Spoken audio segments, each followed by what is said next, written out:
a fire alarm that can actually tell the difference between burnt toast and a real live fire in the kitchen. That is so loud. Whenever I burn the toast, I am always reminded of a story my aunt told me about the early days of her marriage and how burnt toast nearly came to mean the beginning of the end.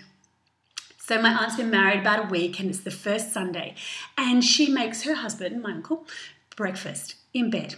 But as she's making it, the toast is a little bit burnt, and so she's about to make more toast, but she can hear that he's sort of rummaging around like he's about to get out of bed. She doesn't want to spoil her lovely idea of breakfast in bed, so she takes him through this toast. It's less than perfect. It's a bit burnt.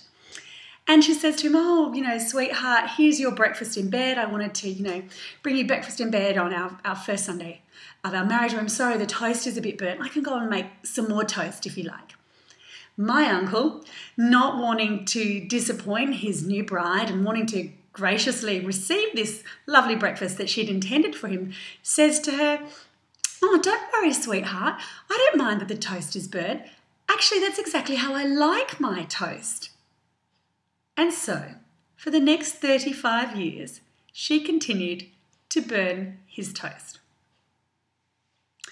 One day, sometime around their 35th wedding anniversary, my aunt and my uncle are having an argument about who knows what. What do we ever argue about?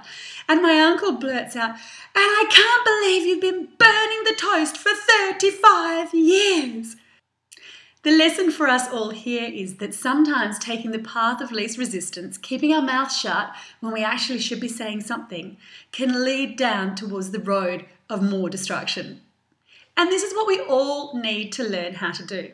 How to express our dissatisfaction, our disappointment, or to talk about something that we're not happy about without the fear of devastating or crushing the other person, but at the same time releasing ourselves from this opportunity to bottle it up and let it fester away until it comes blurting out in some inappropriate or inopportune moment, making the issue so much bigger than it ever is. That fight my uncle had, the fact that he brought up this toast and she felt that she'd been getting the thing wrong for 35 years, that took on a life of its own. So what we all need to do is find a way to express these thoughts that will come up in any relationship, marital, social, professional, any of our relationships. Find a way to express our dissatisfaction, frustration, or disappointment in a way that we know is as supportive and as kind as possible to the other person. And I call this by making a feedback sandwich. So what you want to do is first express your gratitude for the effort that person's made. Acknowledge that they were trying, that there was an effort.